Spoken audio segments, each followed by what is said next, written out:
Listen, we all do it, and you might be a little bit embarrassed to talk about it. It's okay. It's time to stop living the shame and talk about this out in the open again. It's about your GPU choices. Okay, I'm ready. We all have brand biases. I have them, my team has them, dude, my community so has them, and you know what? So do you. And when it comes to components, it seems like there are certain brands or sub-brands that get relegated to that "is Pepsi okay" category, you know what I mean? Like, it's not my first choice, but if that's all there is, I'll settle. There. I said it. You know what? That feels really good to get out in the open. But you know what? It's not enough to admit the problem. We have to do something about it. So we're going to talk about one of those brands, and today that brand is the ASUS TUF Gaming line of GPUs. With the recent refresh for the new NVIDIA 40 Series Super, this is as good a time as any to examine the brand history, look at where it falls in ASUS's lineup, and share a thing or two that we learned along the way. With the success of the Republic of Gamers, or ROG sub-brand, ASUS had brand recognition among PC builders, overclockers, and enthusiast gamers alike.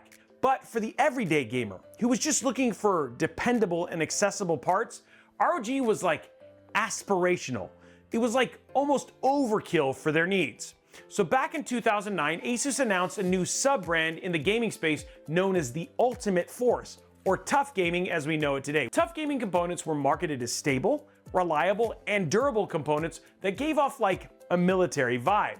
They were meant to serve as the bedrock of any gamer's PC build. If you look at some of the early TUF Gaming Sabertooth motherboards or the Griffin motherboard armor kits, you can see that their design philosophy carried throughout their entire product stack. Now fast forward to today, the TUF Gaming brand has expanded beyond motherboards and into just about every component: PC cases, AIOs, monitors, laptops, motherboards, and yes, GPUs.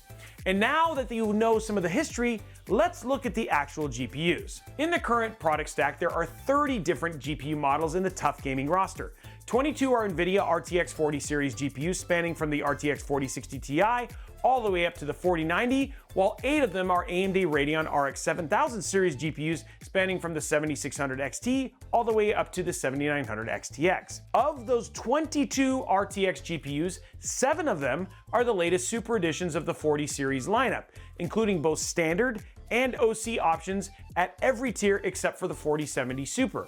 We did, however, get a few surprises in the 4070 Ti Super family, including a white version, which you can see in the Corsair 6500X RGB build, and a white Back to the Future or BTF Back Connect version, which we haven't used yet, but is coming up soon. Sadly, the last one didn't come with a DeLorean or a crazy-haired scientist, but still pretty cool. To break this down, the new ASUS TUF Gaming Super GPUs include the RTX 4070 Super OC, the RTX 4070 Ti Super, you have the RTX 4070 Ti Super OC in black, white, and the white BTF edition, you have the RTX 4080 Super, and the RTX 4080 Super OC. Now, if you guessed that the OC in these names meant that the GPUs are factory overclocked, you would be correct.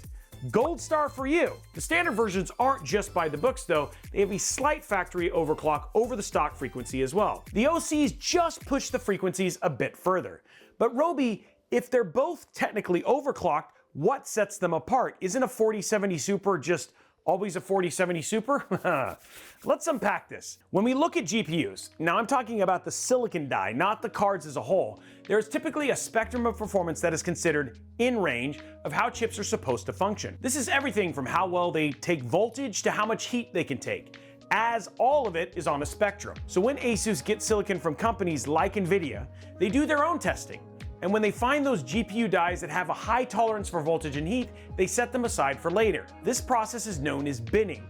It's a super common practice for GPUs and CPUs actually. In fact, it's what kind of sets them all apart. Now you might be wondering, what do they do with these extra spicy bin CPUs? And you might be asking, do they make some like queso to go with them? You know what, that would actually be pretty tasty. GPU silicon and queso, Since they've been tested and verified to be more stable at higher frequencies, the company will use those at the heart of the graphics cards with slightly higher performance tuning. We'll talk about which version is right for you a little bit later. Bringing this back to the ASUS TUF Gaming GPUs. These GPUs are a very interesting intersection where price, performance, features, and build quality meet. When it comes to pricing, the standard version lands at the MSRP, while the overclock versions carry an extra cost that scales with the product stack. Let's work through an example. The NVIDIA RTX 4080 Super Founders Edition has an MSRP of $999.99. The ASUS TUF Gaming RTX 4080 also has an MSRP of $999.99, while the TUF Gaming 4080 Super OC Edition has an MSRP of $1,099.99. Now, if we look at this in comparison to the ROG Strix 4080 Supers, which is the ROG brand, which we talked about earlier, the standard TUF Gaming 4080 Super lands anywhere from $200 to $250 less than ASUS's flagship models, which is not too shabby. Now, the picture starts to look even more appealing for the TUF Gaming GPUs when we start to look at the actual spec sheets. While the ROG Strix cards do have a higher TGP, or total graphics power, that allows them to run at higher speeds, the TUF Gaming models aren't far behind. We looked at ASUS's whole RTX 40 series product stack. On average, the difference in frequencies between the ROG Strix and the TUF Gaming GPUs were around 1.3%. When we looked at the Super models, the TUF Gaming 4070 Ti Super was the closest, within 1.11% of the ROG Strix 4070 Ti Super. And in the case of the 4080 Super, the TUF Gaming 4080 Super OC takes a 1.89% frequency lead over the ROG Strix 4080 Super non-overclock.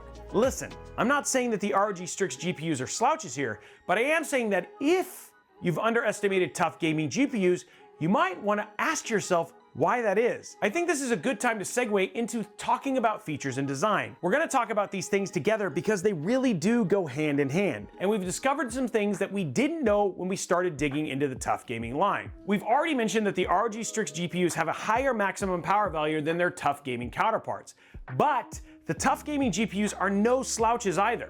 With a maximum power ceiling 5 to 15% higher than the default one of the new Super GPUs, these cards have headroom for overclocking. I know what you're thinking, probably something like this: Robey, I'm not skilled in the ways of the Force, and I am way too scared to try and overclock my GPU. And you know what? That's okay, no one is actually gonna make you do it. But if you do want to explore that, ASUS has a utility that's called Tweak 3 that's ready to assist. This system monitoring and tweaking software even has tried and true profiles for ASUS GPUs, so overclocking is a one-button solution. But let's just say you don't want to overclock your GPU, but you'd rather run it in silent mode, like you're on a submarine about to be attacked and you're like, all things on silent, Captain. Well, each TUF Gaming GPU has a dual BIOS with a 0 decibel mode. In 0 decibel mode, the GPU will measure both temperature and wattage, keeping fans off until a threshold of both 50 degrees Celsius and 55 watts of power draw is crossed. Even in this mode though, ASUS says that the GPU will never drop below stock performance. When it comes to the physical design of these GPUs, ASUS has put a ton of thought into engineering these things.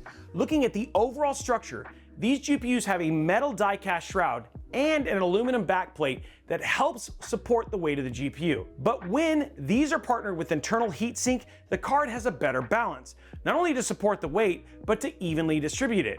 This helps prevent torsion on the PCB. Since we mentioned the backplate and heatsink, check out the thermal design here.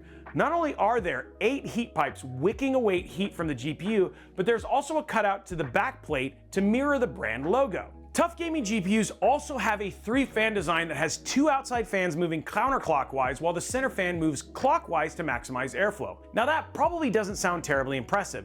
Most 3-fan GPUs do that, but what they don't all have is 104mm fans. But let's just say you're not interested in fans because you want to slap your GPU into a custom loop like you slapped the subscribe button, whip that like button, and ring the notification bell so you don't miss future episodes like this on Robeytech.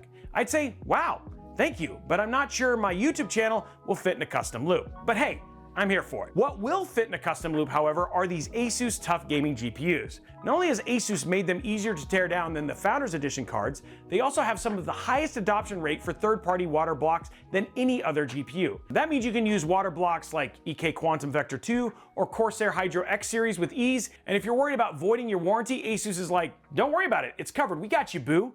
As long as you don't do any physical damage to the GPU, its 3-year warranty is still good. So if you do happen to open up one of these TUF Gaming GPUs, you'll get to see that actual silicon has an edge bonding around it, and this is unique to these GPUs. This helps hold the GPU in place even though it's thermal cycling, or expanding and contracting as it heats and cools. It's super smart, and it's a pretty unique thing to actually see. There is so much more we could talk about here. Like for instance, ASUS TUF Gaming GPUs always having 2 HDMI 2.1 ports instead of 1, the use of 15K capacitors to extend the lifespan of the card, or even an aesthetic that could fit into just about any build. But we still have one more question left to answer. Who are these GPUs for? When we look across the landscape of GPUs, especially in the ASUS product stack, TUF Gaming GPUs strike a balance between the feature-packed, upper crust, and bang for the buck budget GPUs.